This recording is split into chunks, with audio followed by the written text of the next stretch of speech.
Isaiah chapter 2 verse 2.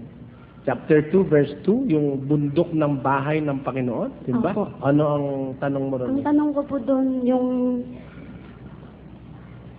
gusto ko po kasing i-explain nyo sa akin yung verse na yun. O, di ba sahin natin?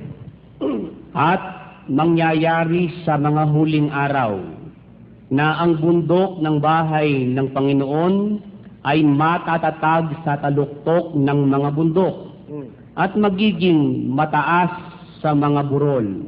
At lahat ng bansa ay magsisiparoon doon. Ayun. Noon nangyari na yan eh. That's a prophecy in the book of Jeremiah. Nangyari na yan nung mag-umpisa yung mga huling araw. Do you know the beginning of the last days started from the time of our Lord Jesus Christ?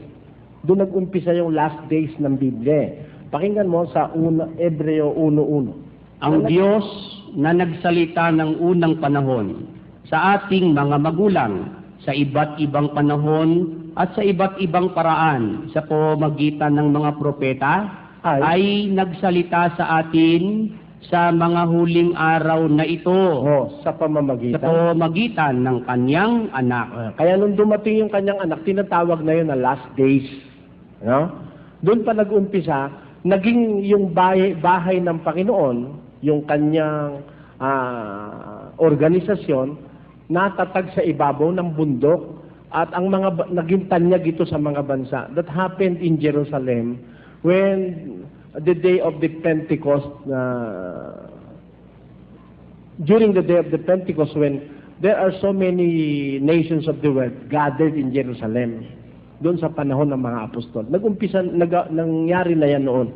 Ang paliwanag dyan ng saksi ni Jehovah, sila raw yan. At sila raw pupuntahan ng iba't ibang bansa. They are losing their popularity because of their wrong predictions.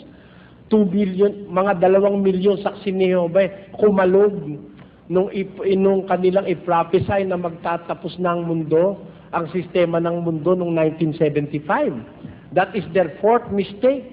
Una, hinulaan ni Russell na matatapos ang mundo 1914.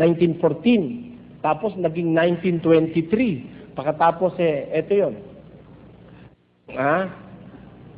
1914 was one of the more important estimates of the start of the War of Armageddon by the Jehovah's Witnesses, the Watchtower Bible and Tract Society. They computed 1914 from prophecy in the book of Daniel chapter 4. The writings referred to 7 times. Ayon. In 1914, in 1918, another estimate was made. In 1920, in 1925, 1941, 1975, and in 1994, where other dates that the Watchtower Bible Society predicted. 1975 looked likely as it was computed as the 600 or 6,000th anniversary of the creation of Adam in the Garden of Eden in 4026 BCE. They interpreted Psalms 90:10 as defining the length of a generation to be 8 years. Since 1914 plus 80 equals 1994, they predicted Armageddon would occur around that year.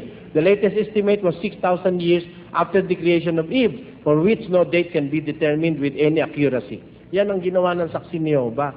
Kaya hindi magkakatotoo sa kanila yung paliwanag nila na sila yung house of the Lord, pupuntahan ng maraming tao. Umaalis na nga yung ibang tao sa kanila dahil predict sila ng Armageddon na hindi naman natutuloy. Ayun. Okay na, kapatid? Salamat. Sa'yo. You're